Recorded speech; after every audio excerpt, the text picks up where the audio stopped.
Hello दोस्तों, तो आज जो है ना क्लास 10th हिस्ट्री का लेक्चर नंबर 3 है, ठीक है, जिसमें चैप्टर 3 चल रहा था जिसका नाम है हिंद चीन में राष्ट्रवादी आंदोलन। ठीक है, तो हम लोगों ने बहुत सारे टॉपिक को कंप्लीट कर लिए हैं। ठीक है, और कल हमने जो चीज़ बताए थे उसको चलिए एक बार देख लेते हैं। ठीक है, तो हम लोगों ने कल क्या क्या पढ़े थे। तो सबसे पहले हिंद चीन में फ्रांसीसी प्रसार की, हिंद चीन में आखिर फ्रांसीसी वहाँ पर कैसे गया होगा, तो कैसे कुछ न कुछ करके गया होगा ना। तो क्या करता है वो, तो क्या करता है फ्रांस जो है ना, वो हिंद चीन में जाता है क्या, व्यापार करने के लिए। तो व्यापार करने के उद्देश्य से जाता है। तो सबसे पहले उसने क्या करता है, अनाम से जाकर मिलता है। ठीक है, अनाम किसका क्षेत्र है, वियतनाम का क्षेत्र था।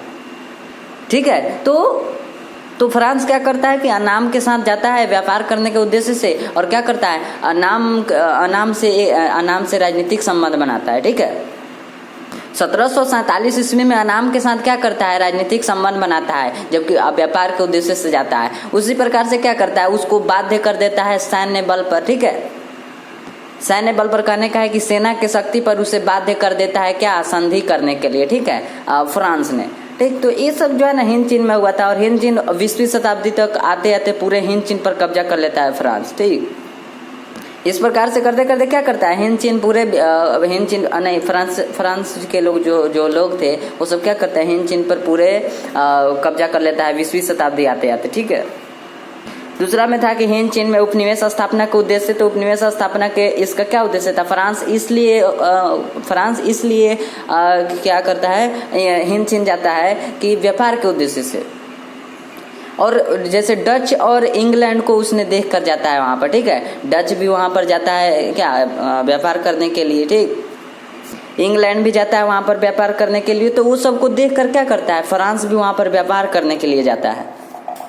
कहने का अर्थ है कि वह इसलिए उसे उपनिवेश बनाता है क्योंकि इसे वहां से क्या, कच्चा माल की प्राप्ति होता था। कच्चा माल कहने का अर्थ है जैसे उसे क्या, कोई कपड़ा मिल गया और उस कपड़ा भी उसे मिल जाता था और बाजार भी वहीं मिल जाता था। तो उपनिवेश बनाने का यह भी उसका उद्देश्य था। ठीक है, उपनिवेश क्या होता है, तो जब कोई शक्तिशाली देश कोई छोटे देश पर कब्जा कर लेता है तो उसे ही हम उपनिवेश कहते हैं। ठीक है, छोटा देश का बड़ा देश का उपनिवेश कहते हैं। ठीक, मतलब कब्जा कर लेता है तो उसी को हम उपनिवेश कहते हैं। ठीक है, तो अब इसका स्थापना का क्या उद्देश्य था, फ्रांस ने हिंद चीन पर कब्जा क्यों किया था, इसलिए किया था क्योंकि उसे वहां पर क्या, कच्चा माल भी मिल जाता था और बाजार भी मिल जाता था। ठीक है, और तीसरा बताया था कि हिंद चीन में राष्ट्रीयता का विकास कैसे हो। ठीक है, तो ये 3 टॉपिक हम लोगों ने कल कवर किए थे, आज देखेंगे फिर 3 टॉपिक। ठीक है, तो चलिए देखते हैं।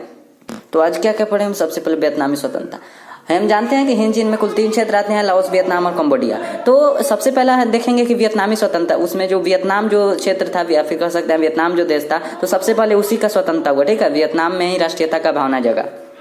तो सबसे पहले हम इसको देखेंगे। दूसरा में देखेंगे द्वितीय विश्व युद्ध के बाद हिंद चीन के प्रति फ्रांसीसी नीति क्या था, कि जब द्वितीय विश्व युद्ध 1939 से लेकर 1945 तक चला था, 1939 से 1945 तक चला था। तो उसके बाद क्या हुआ, जब द्वितीय विश्व युद्ध के बाद, मतलब उसके बाद 1945 के बाद हिंद चीन के प्रति फ्रांसीसी नीति, हिंद चीन के प्रति क्या, फ्रांसीसी नीति, यानी कि फ्रांस का क्या नीति था। तीसरा था कि हनोई समझौता, हम लोग समझेंगे। ठीक है, तो चलिए देखते हैं। सबसे पहले वियतनामी स्वतंत्रता।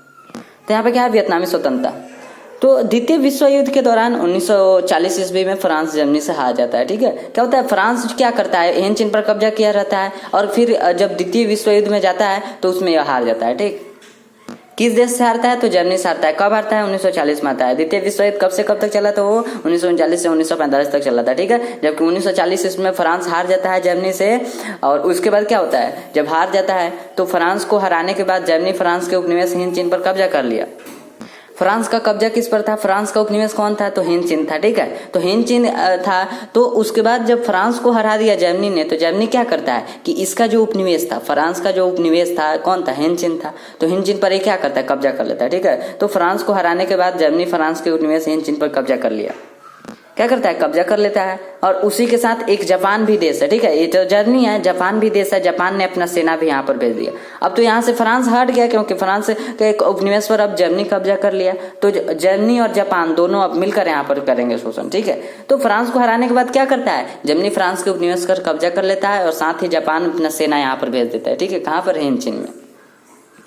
तीसरा कहता है हो चिन मिन के नेतृत्व में वियतनाम के साम्यवादी कहने का अर्थ है, साम्यवादी दल के कुछ नेता लोग थे जिन्हें हम क्या, जैसे सभी लोगों को जो समान रूप से अधिकार दिलाना चाहते हैं, सभी लोगों को समान रूप से मतलब सभी चीज मिलना चाहिए, तो यही है साम्यवादी दल के कार्यकर्ताओं ने। क्या होता है, हो ची मिन के नेतृत्व में, हो ची मिन जो वहाँ का व्यक्ति था उसके नेतृत्व में वियतनाम के साम्यवादी दल के कार्यकर्ताओं ने, जो वियतनाम के साम्यवादी दल के लोग थे, कार्यकर्ता थे, काम उस पर करते थे साम्यवादी के लिए, तो उन्होंने क्या किया, वियतमिन्ह का स्थापना किया। ठीक है, कितना, वियतमिन्ह, जिसे हिंदी में हम कहते हैं वियतनाम स्वतंत्रता लीग। जब साम्यवादी दल के नेता लोगों को लगा कि यहाँ पर दो देश अब आ गया, जर्मनी और जापान, तो उन लोगों ने सोचा कि क्यों ना वियतमिन्ह नामक स्थापना किया जाए, क्योंकि वियतनाम स्वतंत्रता लीग, वियतनाम को स्वतंत्रता चाहिए, तो वियतनाम स्वतंत्रता लीग की स्थापना कर छापा मार युद्ध नीति का अवलंबन। छापा मार कहने का अर्थ है छुप छुप कर वार करना, तो छुप छुप कर वार किया जाता था इन दोनों देशों पर। ठीक है, जो कि यह किसके नेतृत्व में स्थापना किया गया था, तो हो ची मिन के नेतृत्व में। ठीक है, किसने, तो साम्यवादी दल के कार्यकर्ताओं ने किया था। ठीक है, तो हो ची मिन के नेतृत्व में वियतमिन्ह के साम्यवादी दल के कार्यकर्ताओं ने क्या करता है, वियतमिन्ह की स्थापना कर, वियतमिन्ह मतलब क्या, वियतनाम के स्वतंत्रता लीग की स्थापना होता है वियतनाम को स्वतंत्रता के लिए। तो छापामार युद्ध नीति का क्या करता है, अवलंबन करता है, छुप छुप कर वार करता है। ठीक है, तो चौथा है कि द्वितीय विश्व युद्ध के दौरान जापान ने अमेरिका के पर्ल हार्बर हवाई अड्डे पर आक्रमण कर दिया। ठीक है, द्वितीय विश्व युद्ध के दौरान क्या होता है, जापान जो देश था वो अमेरिका के पर्ल हार्बर हवाई अड्डे पर आक्रमण कर देता है। ठीक है, अब देखिए पहले से क्या था, द्वितीय विश्व युद्ध, पहले से उस द्वितीय विश्व युद्ध में रूस शामिल था। ठीक है, उसी प्रकार से जापान भी शामिल था, फ्रांस भी शामिल था। ठीक है, लेकिन यह अमेरिका शामिल नहीं था, ये जो अमेरिका था ना ये शामिल नहीं था, लेकिन बाद में इसे जापान ने शामिल करवा दिया। अब देखिए कैसे, तो क्या करता है, द्वितीय विश्व युद्ध के दौरान जापान ने ही अमेरिका के पर्ल हार्बर हवाई अड्डे पर क्या करता है, आक्रमण कर देता है। अब अमेरिका इतना बड़ा देश और ये इस पर आक्रमण कर दिया तो ये छोड़ने वाला तो है नहीं, तो ये भी कुछ करेगा। तो चलिए देखते हैं आगे। तो क्या करता है, अमेरिका करता है कि द्वितीय विश्व युद्ध के दौरान अमेरिका ने जापान के हिरोशिमा और नागासाकी पर परमाणु हमला किया, जिसके बाद जापान ने आत्मसमर्पण कर दिया। ठीक है, आत्मसमर्पण कर दिया। ठीक, उसके बाद क्या करता है, आत्मसमर्पण कर देता है। दो इसका हिरोशिमा और जापान के दो शहर, एक हिरोशिमा और एक नागासाकी, क्या करता है, परमाणु हमला कर देता है, जिसके कारण जापान ने आत्मसमर्पण कर दिया। ठीक है, द्वितीय विश्व युद्ध के दौरान जब जापान ने अमेरिका के पर्ल हार्बर हवाई अड्डे पर जब आक्रमण करता है तो उसी के कारण अमेरिका भी उसे क्या करता है, परमाणु बम से हमला कर देता है। किन दो शहरों पर, जापान के एक हिरोशिमा और एक नागासाकी पर। उसके बाद क्या होता है, उसके बाद आत्मसमर्पण कर देता है जापान। ठीक है, हार मान लेता है, आत्मसमर्पण कर देता है अपने आप को। तो उसके बाद है फ्रांस और जापान द्वितीय विश्व युद्ध में फंस गए। ठीक है, फ्रांस और जापान क्या होता है, द्वितीय विश्व युद्ध में फंस गए। इसका लाभ उठाते हुए हो ची मिन कहाँ का शासक था, हो ची मिन वियतनाम का। ठीक है, तो वियतनाम का ये था। तो इसका लाभ उठाते हुए क्या किया कि लोकतंत्रीय गणराज्य की स्थापना 2 सितंबर 1945 ईस्वी को किया। ठीक है, अब देखिए क्या कर रहा है, लोकतंत्रीय गणराज्य। अब देखिए लोक मिस भी क्या होता है, लोक मिस कह सकते हैं हम, लोग कह सकते हैं। ठीक है, लोग, गण मिस होता है लोग, तो गण मिस भी क्या होता है, लोग। तो लोकतंत्रीय गणराज्य यानी कि जनता के हाथ में जिसमें शक्ति हो, जिसमें लोगों के हाथ में राज्य हो, तो उसी का स्थापना कर देता है। ठीक है, इसका लाभ उठाते हुए फ्रांस और जापान जब द्वितीय विश्व युद्ध में फंस जाता है, ठीक है, तो इसका लाभ उठाते हुए हो ची मिन ने क्या करता है, लोकतंत्रीय गणराज्य की स्थापना करता है, जो कि कब करता है, तो 2 सितंबर 1945 ईस्वी को करता है। तो अगर क्वेश्चन है कि लोकतंत्रीय गणराज्य की स्थापना किसने किया था, तो हो ची मिन ने किया था। इसका स्थापना कब हुआ था, तो 2 सितंबर 1949 ईस्वी को हुआ था। उसके बाद है कि द्वितीय विश्व युद्ध के बाद अन्नाम के शासक बाओदाई बना। द्वितीय विश्व युद्ध के बाद क्या होता है, अन्नाम का जो शासक था उसका बाओदाई बना। अन्नाम कहाँ का, वियतनाम का एक क्षेत्र। वियतनाम 3 क्षेत्रों से मिलकर बना था, कोचिंग चीन, अन्नाम और कोचिंग, यह 3 क्षेत्र को मिलाकर वियतनाम बना था। ठीक है, हिंद चीन के अंतर्गत कितने देश आते हैं, एक लाओस, एक कंबोडिया और एक वियतनाम, जिसमें वियतनाम कितने क्षेत्रों से मिलकर बना है, तो वियतनाम 3 क्षेत्रों से मिलकर बना है। पहला कोचिंग चीन, दूसरा अन्नाम और तीसरा कोचिंग। तो द्वितीय विश्व युद्ध के दौरान क्या होता है, द्वितीय विश्व युद्ध के बाद अन्नाम के शासक बाओदाई बना। अब देखिए बाओदाई वहीं का नाम है, इसलिए यह नाम हम लोगों को टेढ़ा लग रहा है। ठीक है, तो बाओदाई बना। और लेकिन साम्यवादी राष्ट्रवादियों के विरोध के कारण, साम्यवादी राष्ट्रवादियों के जो नेता थे, अभी थोड़ा देर पहले जो हमने बताया कि जिसमें जो लोग चाहते हैं कि समाज के सभी लोगों को एक तरह से देखा जाए, सभी लोगों को समान रूप से देखा जाए, अधिकार सभी लोगों के पास हो, तो वही थे साम्यवादी राष्ट्रवादियों। वो जो साम्यवादी राष्ट्रवादियों के लोग थे, उन लोगों ने इसका विरोध किए। ठीक है, क्या किए, विरोध किए कि बाओदाई नहीं बनना चाहिए। द्वितीय विश्व युद्ध के बाद क्या होता है, नाम का जो शासक होता है वो बाओदाई बना। लेकिन साम्यवादी दल के जो नेता थे, उन लोगों के विरोध के कारण 25 अगस्त 1945 ईस्वी को अपना पद छोड़ दिया। किसके कारण बाओदाई अपना पद छोड़ दिया?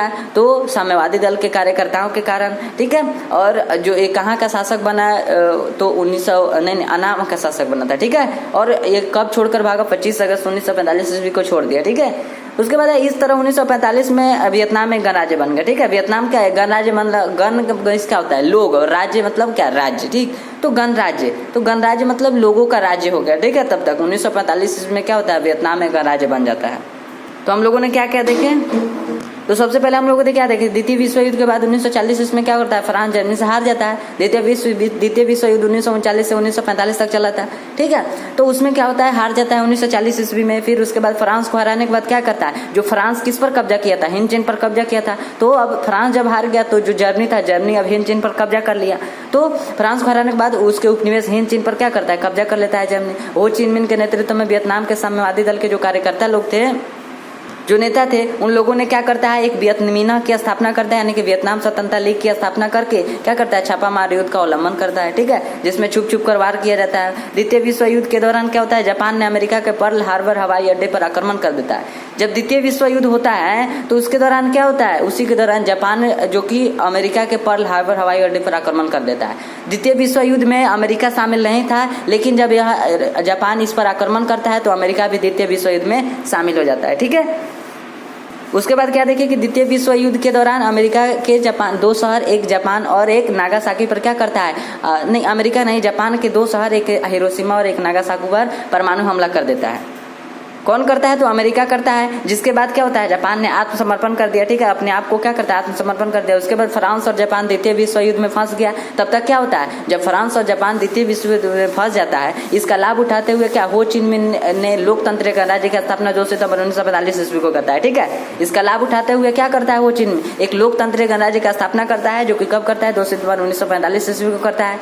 उसके बाद क्या देखिए कि द्वितीय विश्व युद्ध के बाद जो अनाम का जो शासक बना था वो बाओदाई बना, लेकिन साम्यवादी राष्ट्रवादियों के विरोध के कारण 25 अगस्त 1945 ईस्वी को वो अपना पद छोड़ दिया, ठीक है। क्या करता है? अपना पद छोड़ देता है। कब? तो 25 अगस्त 1945 ईस्वी को। किसके कारण? तो साम्यवादी राष्ट्रवादियों के विरोध के कारण। इस तरह 1945 ईस्वी में वियतनाम में गणराज्य बन जाता है, ठीक है। तो ये सभी हम लोगों ने देख ली, ठीक। देखिए जी, दूसरा टॉपिक है कि द्वितीय विश्व युद्ध के बाद हिंद चीन के प्रति फ्रांसीसी नीति, ठीक है। जब द्वितीय विश्व युद्ध होता है तो द्वितीय विश्व युद्ध के बाद मतलब 1945 के बाद जो हिंद चीन के प्रति फ्रांसीसी नीति, ठीक है। हिंद चीन के प्रति क्या फ्रांसीसी नीति? फ्रांस के लोगों का क्या नीति रहा? अब तो उसके बाद द्वितीय विश्व युद्ध के बीच में ही क्या होता है कि 1945 ईस्वी में हिंद चीन एक गणराज्य बन, हिंद चीन के मतलब एक क्षेत्र था जो कि वियतनाम, वो क्या बन जाता है? एक गणराज्य बन जाता है। तो उसके बाद क्या इसका नीति क्या लगा कि सबसे पहला था कि फ्रांस के विशाल साम्राज्य को एक यूनियन में बदल दिया जाएगा। जो फ्रांस का जो विशाल साम्राज्य था जिसने कब्जा किया था हिंद चीन पर, तो उसको एक यूनियन में बदल दिया जाएगा जिसमें सभी अधीनस्थ रहेंगे। जिसमें क्या रहेंगे? सभी उसके अंदर रहेंगे, अधीनस्थ उसके अंदर रहेंगे, ठीक है। यूनियन मतलब क्या? मतलब अंदर में रहेंगे, फ्रांस के अंदर में रहेंगे, ठीक है। तो फ्रांस के जो विशाल साम्राज्य था उसको एक यूनियन में मतलब उसके अंदर में रखा जाएगा, बदल दिया जाएगा, जिसमें सभी अधीनस्थ रहेंगे, उसके अंदर में रहेंगे, ठीक है। उसके बाद है कि हिंद चीन इस फ्रांसीसी महासंघ का एक स्वशासित अंग होगा। कहने का अर्थ है कि जो फ्रांस जो था ना, वो तो हिंद चीन का एक क्षेत्र जो वियतनाम था वो तो गणराज्य बन चुका था 1945 में, लेकिन जो फ्रांस था वो फ्रांस छोड़ने का नाम ही नहीं ले रहा था। फ्रांस कह रहा था कि आप अपना काम कीजिए, आप अपना राजा बनाइए, आप अपना संविधान बनाइए, लेकिन हमारे अनुसार काम करवाइए, ठीक है। मतलब फ्रांस से क्या करता था कि हमारे अनुसार आप काम करवाइए, ठीक है। भले ही आप अपना सब कुछ अंदर बनाइए, लेकिन हम आप पर कब्जा किए रहेंगे, ठीक है, ठीक है। तो यही कहता है हिंद चीन इस फ्रांसीसी महासंघ का क्या रहेगा? स्वशासित अंग होगा, ठीक है। इस फ्रांसीसी महासंघ का, ठीक है, एक संघ जो था महासंघ, उसको एक स्वशासित अंग होगा, ठीक है। तो उसके बाद क्या होता है कि हिंद चीन के संरक्षित राज्य एवं कोचिंग चीन को मिलाकर एक संघ बनाया जाएगा। हिंद चीन का जो और भी संरक्षित राज्य एवं जो कोचिंग चीन, इन दोनों को मिलाकर क्या एक संघ मतलब एक बनाया जाएगा, ठीक है। जो भी और राज्य थे और कोचिंग चीन, इन सभी को मिलाकर एक संघ बनाया जाएगा, एक बनाया जाएगा, ठीक है। एक मतलब इन सभी को मिलाकर एक बनाया जाएगा। उसके बाद क्या होता है कि हिंद चीन संघ के विदेश नीति एवं सैन्य पर फ्रांस का नियंत्रण रहेगा। हिंद चीन संघ के विदेश नीति एवं सैन्य पर फ्रांस का नियंत्रण रहेगा। कहने का अर्थ है कि हिंद चीन जो था ना, हिंद चीन के संग जो विदेश जो नीति था हिंद चीन का, कि विदेश मतलब क्या, दूसरे देश, तो विदेश नीति जो था ना उस पर, विदेश नीति एवं सैन्य पर, सैन्य मतलब क्या, सेना पर। कहने करते हैं कि हिंद चीन में जो विदेश नीति था और जो सेना था हिंद चीन में, उस पर फ्रांस का नियंत्रण रहेगा। ठीक है, तो किस पर नियंत्रण रहेगा, तो विदेश नीति पर, और जो सेना का जो हिंद चीन में सेना था उस पर फ्रांस का नियंत्रण रहेगा। ठीक है, तो द्वितीय विश्व युद्ध के बाद हिंद चीन के प्रति फ्रांसीसी नीति यही था। ठीक, क्या क्या था, तो फ्रांस के विशाल साम्राज्य को एक यूनियन में बदल दिया जाएगा जिसमें सभी अधीन अस्त्र रहेंगे। ठीक है, एक यूनियन बनाया जाएगा जिसमें सभी अधीन अस्त्र रहेंगे। ठीक है, हिंद चीन इस फ्रांसीसी महासंघ का क्या रहेगा, एक स्वशासित अंग होगा, मतलब सबसे मेन रहेगा, सबका मालिक होगा। ठीक है, हिंद चीन इस फ्रांसीसी महासंघ का एक स्वशासित अंग होगा। हिंद चीन के संरक्षित राज्य एवं कोचिंग चीन को मिलाकर एक संघ बनाया जाएगा, सबको एक मिलाकर एक संघ बनाया जाएगा, एक बनाया जाएगा। हिंद चीन के संग जो विदेश नीति था और जो सेना का बल था उस फ्रांस का नियंत्रण रहेगा। ठीक है, फ्रांस ने क्या कहा कि हिंद चीन का जो विदेश नीति है और जो सेना है उस पर हमारा नियंत्रण रहेगा। ठीक, अगला टॉपिक है हनोई समझौता। तो 6 मार्च 1946 ईस्वी को फ्रांस एवं वियतनाम के बीच हनोई समझौता हुआ। क्या होता है, 6 मार्च 1946 ईस्वी को फ्रांस एवं वियतनाम के बीच। ठीक है, फ्रांस जो कि वियतनाम क्या है, गणराज्य बन चुका था और फ्रांस भी क्या था, इस पर कब्जा जो किया था, तो फ्रांस एवं वियतनाम के बीच क्या होता है, एक हनोई समझौता हुआ। ठीक है, हनोई समझौता उसे नाम से जाना जाता है, इसलिए उसे हनोई समझौता कहते हैं। ठीक है, जिसके तहत फ्रांस ने वियतनाम को गणराज्य के रूप में स्वतंत्र इकाई माना। ठीक है, जिसके तहत इस हनोई समझौता के तहत फ्रांस ने क्या माना, वियतनाम को एक गणराज्य के रूप में स्वतंत्र इकाई माना।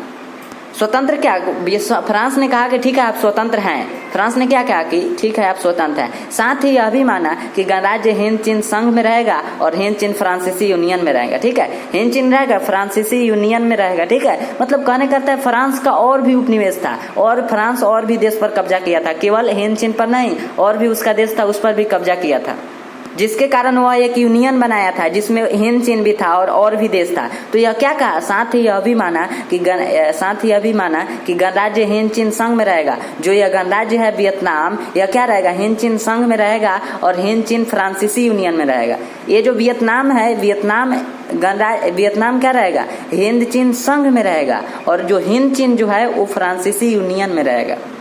ठीक है, तो किसके किसके बीच होता है हनोई समझौता, तो फ्रांस और वियतनाम के बीच होता है। कब होता है, 6 मार्च 1946 ईस्वी को होता है, जिसके तहत क्या होता है, फ्रांस जो है वो वियतनाम को कहता है कि ठीक है आप स्वतंत्र हैं लेकिन आप हमारे यूनियन में रहेंगे, आप हमारे अंदर में रहेंगे। ठीक है, दूसरा है कि फ्रांस ने कोचिंग चीन में एक अलग सरकार स्थापित कर लिया। फ्रांस ने कोचिंग चीन में एक अलग सरकार स्थापित कर लिया, जिसके कारण हनोई समझौता टूट गया।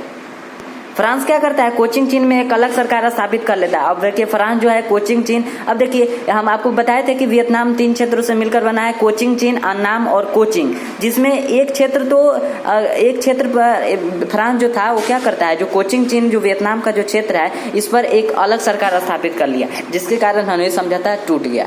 ठीक है, अब देखिए अगर किसी देश को हम मिलाना चाहते हैं और उस देश में अगर कुछ क्षेत्र हैं तो जैसे क्या वियतनाम में 3 क्षेत्र था, तो 3 क्षेत्र में 2 क्षेत्र तो कह रहे थे कि हाँ हमारा स्वतंत्रता होना चाहिए, लेकिन ये जो क्षेत्र था इस पर फ्रांस का क्या कर लिया, फ्रांस ने क्या किया कि इस पर अलग ही सरकार स्थापित कर लिया।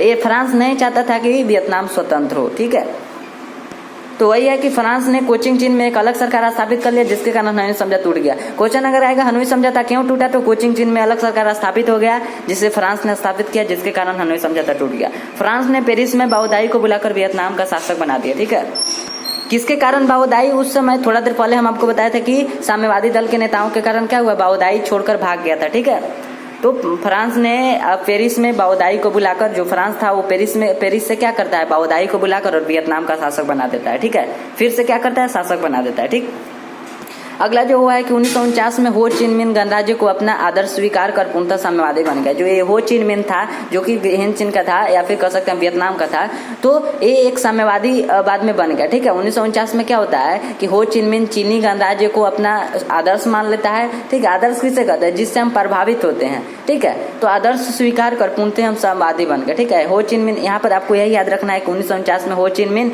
एक साम्यवादी बन गया। ठीक है, बस एक टॉपिक, ज्यादा कुछ इस पर ध्यान मत दीजिए। ठीक है, बस थोड़ा थोड़ा। उसके बाद है कि 1950 में रूस एवं चीन ने वियतनाम गणराज्य को मान्यता दे दी। ठीक है। 1950 में क्या होता है, रूस एवं चीन ने वियतनाम गणराज्य को मान्यता दे दी। मतलब एक संधि होता है जिसके तहत क्या, ये जो रूस और चीन था सब वियतनाम गणराज्य को एक मान्यता दे दिया। उसके बाद होता है 1950 में हिंद चीन का स्थिति जटिल हो गई। 1950 में क्या होता है कि हिंद चीन का स्थिति जटिल हो गई क्योंकि उत्तरी वियतनाम में हो चिन मिन की सरकार थी। 1950 में हिंद चीन का जटिल स्थिति हो गया। क्यों हो गया, क्योंकि उत्तरी जो वियतनाम था, वियतनाम दो क्षेत्रों में बढ़ गया, एक उत्तरी वियतनाम और एक दक्षिणी वियतनाम। तो उत्तरी वियतनाम में हो चिन मिन की सरकार, जबकि दक्षिणी वियतनाम में फ्रांस समर्थित बाओदाई की सरकार। जो वियतनाम था वो दो क्षेत्रों में बढ़ गया, एक उत्तरी वियतनाम और एक दक्षिणी वियतनाम। तो उत्तरी वियतनाम में हो चिन मिन की सरकार, जबकि दक्षिणी वियतनाम में बाओदाई की सरकार। 1954 में हिंद चीन की समस्या पर वार्ता मतलब बात हेतु एक सम्मेलन बुलाया गया जिसे जेनेवा समझौता कहा जाता है। ठीक है।